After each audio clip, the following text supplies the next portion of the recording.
Welcome to Anchored and Alive, seasonal nervous system support for women who are ready to stop forcing growth and start living in rhythm with their own energy. I'm Blaze, and each week we explore emotional steadiness, burnout recovery, boundaries, and self-trust in ways that honor the season that you're actually living in. Here we choose soothing, sustainable growth without the hustle, hype, or self-abandonment. Let's anchor in and come alive. Hello, friends. This week, I want to talk about our tendency to want to fix what isn't broken. And I think I also would call this the tendency that we have to kind of overmanage things in our lives because we're kind of used to having responsibility for so much. So I think when we recognize ourselves as the responsible adult in the room, or the person who's managing the household, or whatever aspect of a business project that we have, or our children, we quickly associate ourselves with that role and think, okay, my duty then is to make sure that everything runs well all the time, to protect everyone from anything going poorly. I don't want anything to go weird and reflect badly on me. And we put a lot of our energy and effort into making sure that things do exactly what we think they're going to do. And it can be very exhausting. What can happen too is that we are taught by work reviews and things like that, like performance reviews, to do that kind of check-in with ourselves, even in our day-to-day life. So a performance review is someone coming and saying, please let me evaluate you on how you've done in everything in your life. So how have you been performing your duties at work? Are you very efficient, or are you not that efficient? Are we really accomplishing what we wanted? And can you please prove why you're important to this business and why we should keep paying you or give you a raise? And there's a whole lot of justification around every decision that we make. And I think because we've set up life to kind of have those kinds of checks on us, we've internalized it. And we've now felt like we need to constantly be improving upon everything we're doing. And that if there isn't an improvement to be made, that we should artificially construct one so that it looks like we're being more productive, and therefore we can justify our existence and our ability to still be a part of whatever organization we're in. Now, I'm not saying that it's good. I think that's a really dysfunctional system, but I think it's the one that so many of us are living in. And I want to take a moment to just be with each other in this, because it's kind of painful to realize that we might have internalized that kind of performance judgment so much that we now do it to ourselves. And that because of that, it results in us looking at lives that are working pretty well, or maybe exactly as well as we wanted it to be, and feeling like there's something wrong or not good enough about that, and that we should shake it up and change it and improve it and make it better. And we're not necessarily even sure what making it better might even be, but we feel this unease and sense like maybe we should do it. And I think that kind of starts happening at this point in time because we're wanting to maximize our summer and feel like we've really made the best of it and prove to everyone around us, including ourselves, that we did a good job, that we were the best at coming up with ways to enjoy ourselves and relax the most and get the most done and have the most home improvement projects finished and coordinated the most things and had the most special time. Again, dysfunctional, but I have so much empathy for all of us feeling that, because I feel it too. I definitely want to feel like I've had a really amazing summer, that I've provided amazing things, and that it's all going well and that it's being really appreciated. And then I'm faced with the actual reality of, despite having 3 weeks of theater camp, there's the daily reality of driving to and from theater camp and dealing with the parking situation and with my kid both having a good time, and then sometimes the feedback is like, I'm so exhausted and tired and I'm stressed out, and don't you know this is hard? And there's so many emotions flinging at all directions, and we want to make up a story about it and make it make sense. And that's hard to do, but we all do it because we're humans and we're storytellers and we want it all to make sense, so we come up with the story. All of us are hitting that point of full saturation right now. And we're all wondering, okay, how did we measure up? What's going on here? what can I do to make it better? So we go into fixing mode.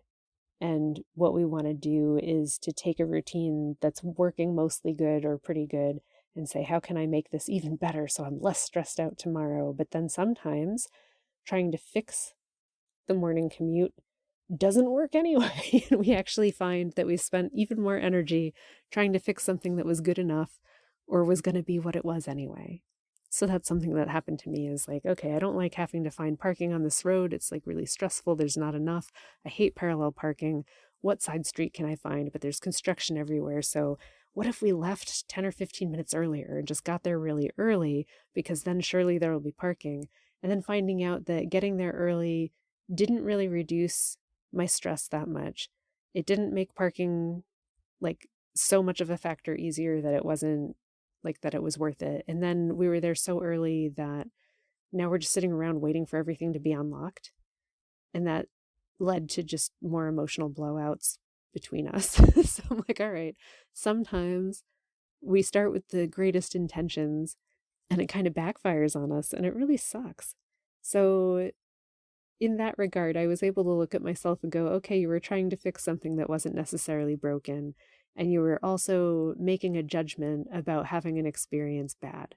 So I was judging that, having some discomfort and trying to find parking or have to figure out how to parallel park with someone behind me, which stresses me out, was so bad and such a negative thing that I couldn't handle that I had to change everything. And then I was like, oh, well, changing it didn't make it any better. I still have the same feelings, the same feelings of stress and whatever. I've just moved them to an earlier portion of my day. And actually, ironically, it takes even more now because now I'm here longer.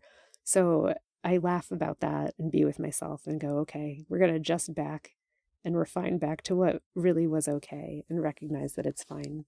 But I wanted to share that because I think sometimes when we go into fixing mode, it's like this low-level restlessness and scanning for problems and the dissatisfaction kind of bubbling up in our lives. And maybe being dissatisfied and having some low-level stress is actually okay and it's necessary and it's not bad. I think I wish that it was bad. I don't know.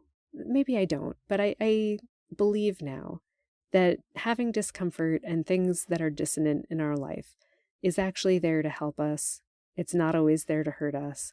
Certainly there are signs of danger and warnings and stuff that we should take seriously, but in my life on average, if I have an uncomfortable experience such as parallel parking, it is not the end of the world. It's not something that is life-threatening, and it's not something that I necessarily should try so hard to avoid. Maybe being in the discomfort is okay, and having that discomfort allows me to have the contrast of like the relief when it's over, the joy of getting home, all of the other things. I think that we're quick to dismiss what we get out of having difficult situations sometimes because instead we build stories about how triumphant we are in overcoming it, how important it is to try to like pave over every bad experience in our lives and make things easier. But I find that having a life, if it was that, I don't know, if it was that easy, would it even be meaningful or interesting to experience at all? And for me, that answer is no. Like, I don't want to say, like, yeah, bring on sadness and heartache in difficult times, but I think having moments of frustration or little peaks of anger or boredom or intense, scary things that happen sometimes, as long as they're not ending in tragedy, I think it's okay. And perhaps I was much more open to them as a child than I am as an adult. And I want to open that up to you too and say, what was your experience as a kid? And how many emotions did you have that you weren't judging yet when you were a kid? So were you scared more often because you didn't know what was going to happen next? And what did it feel like to actually be in that moment and be afraid? And what did we do to cope with that? And it's interesting because I think some of the things that we do is we learn to make stories either to comfort ourselves or to scare ourselves more. And we do it to make sense of the world and to get through that stuff. And sometimes it results in more nightmares. Sometimes it results in us feeling pretty powerful. But we had those experiences. And I think as we get older, they're not as frequent perhaps because we've experienced so much more of life. Like there's less things that spark fear. Like watching Jurassic Park as a kid, I'm like, oh my God, it's so scary. And you watch it as an adult and you're like, yeah, okay. I mean, it has scary moments, but you're not surprised by it because you kind of know the pattern of these things. So how much of our lives now is us knowing the pattern of things and then just being somewhat put out and disgusted when it plays out the way we kind of knew it was going to play out anyway. And we're not willing to play full out anymore and just be a part of that roller coaster experience of life. It's fascinating. And I really appreciate observing my daughter and her life. And I think, wow, one of the joys of having young people in your life is getting to remember what it was like for you as a young person, and the delights and the fears and like the amazement that you can have at cool things. One of the delights that I've had this year with my kid is her realizing how delicious a strawberry is when you pluck it out of your own garden. And her, oh my gosh, her carrots. She's so proud of her carrots. So she bought purple carrots, and they're neat because they're purple, but also her wonder about how big they would be, and were we able to predict it based on how tall the greens were above it, or was that not related? And just how much curiosity and involvement and presence that she had with that. And I think, man, like I want to cultivate that in myself as an adult, to be that excited and curious about what's going on with my plants. Like, hey, if I see leaves up high, like how low do the roots go, and what's happening with my plants, and will they be well cared for this year and over the winter? So those are things that I'm wanting to participate more fully in and be more present for. But to return to the idea about wanting to change what's actually going on, because it's a human thing and we're all doing it. Sometimes it's born out of being taught to scan for problems all the time. So I think sometimes we're trying to preempt troubles that we might have later. And I know I'm hugely guilty of this, is that anytime I work on a house project or complete something, it's like I immediately fire off a future email to myself about when to check in with it again to make sure that nothing goes awry. So I don't know that that's bad. I think it's very useful to have that. But if it's overstimulated, if you're constantly feeling fear about what could go wrong in the future, that's a signal to yourself to go like, oh, okay, I'm dysregulated in some way. Like I shouldn't always be in a panic about what could go wrong. And if I'm spending an incredible amount of energy trying to preempt the future or make it go a certain way, that's a good signal from your body saying like, okay, I don't feel safe here. Whatever's going on, like the future that I think I'm moving toward is scary to me. So what might I need to actually shift in order to be a little bit more comfortable? So I think that sometimes the wanting to fix things that aren't yet broken comes from that place of wanting to create safety for ourselves. And that's such a tender thing. And I want to acknowledge that, because I would always want people in my life and around me to take care of themselves and to acknowledge where maybe they feel that they're not getting the support that they need. I think what happens when you keep putting out energy to fix things that might already be working or that maybe aren't working, but you're doing it kind of on your own, is sometimes you disrupt pieces of that engine that were working okay. Again, I think this is why I talked in prior episodes about the proper timing of things. So by all means, if something's actually broken right now, yes, fix it. But if you're just, I don't want to say fantasizing, but if you are contemplating and figuring out and spending the mental energy right now to figure out what needs to change in your life and what's going on, often the better time for planning that and implementing it is earlier in the year, when there's an abundance of energy, an abundance of available resources, and an abundance of support upwelling.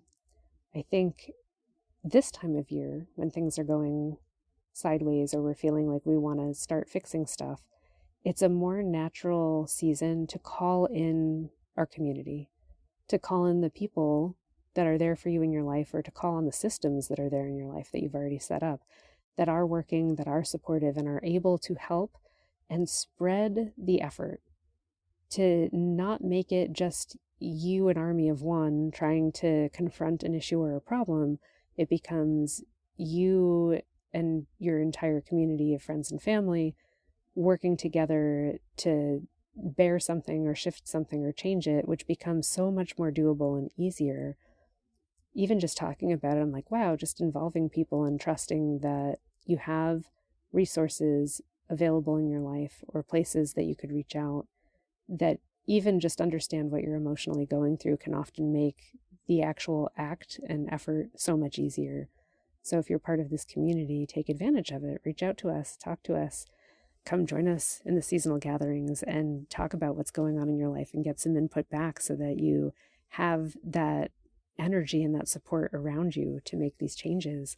And also to recognize that it is okay to allow things that are well enough to keep going and that not everything has to be perfect.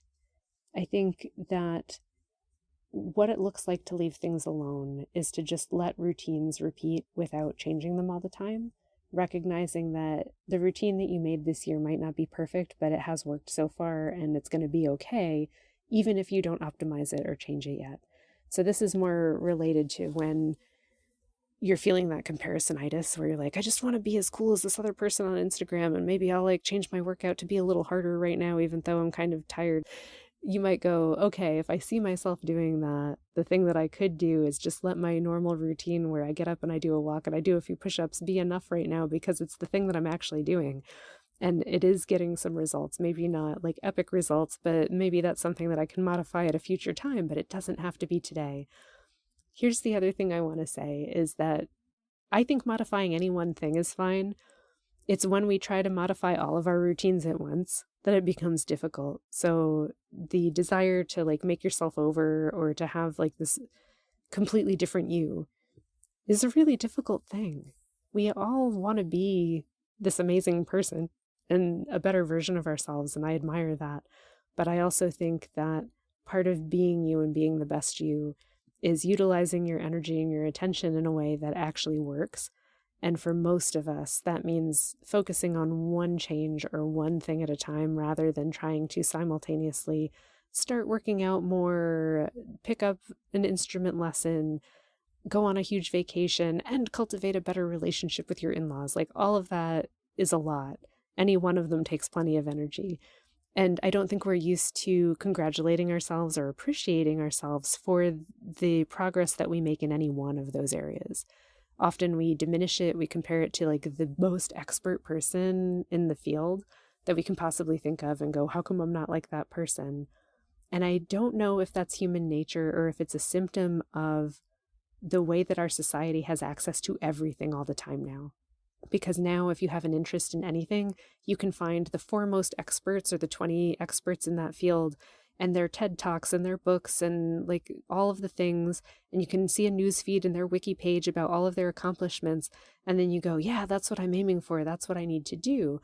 Whereas perhaps even 100, 200 years ago, your idol would be like, I really wish I could be like my gym teacher, you know? And that was like still hard to become, but so much more reasonable than thinking that you're going to be like as good as an all-star NBA player plus all these other things and do their exercise routine that they've curated online with workouts and whatever, and also buy their product that they're selling you in Gatorade. I don't know.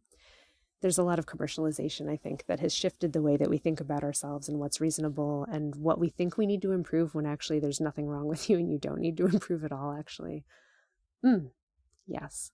So definitely, I have some thoughts and feelings about that and about the commercialization of expertise and how we unreasonably compare ourselves to other people. I think it's important that we surround ourselves with people that we care about and respect that are able to let us know when we're doing good enough and when we're trying to improve things that maybe don't need improvement, or from the outside, other people are thinking look pretty amazing. So I think I want to let you go this week with that thought, is to say, who could you talk to this week who can remind you of how awesome you are? Who could you talk to that will remind you if you asked, hey, can you remind me how much I've done or how far I've come in regards to a project that you're working on a workout that you were starting out, whatever it is that your goal was that you've been working on this year, someone in your life sees you and witnesses you and is able to reflect back to you that what you have been doing has made a difference and it is working. And maybe you don't need to change as much as you think you do at this point in time. Yes. I'm so glad that you're here, and I'm looking forward to seeing you next week, where we'll just talk about what it means to be present and allow life to kind of ripen around us so that we're enjoying it more and getting more comfortable with being with ourselves as we're moving towards the end of August, which is, creeping up on us. Have an excellent week, and I'll see you next time.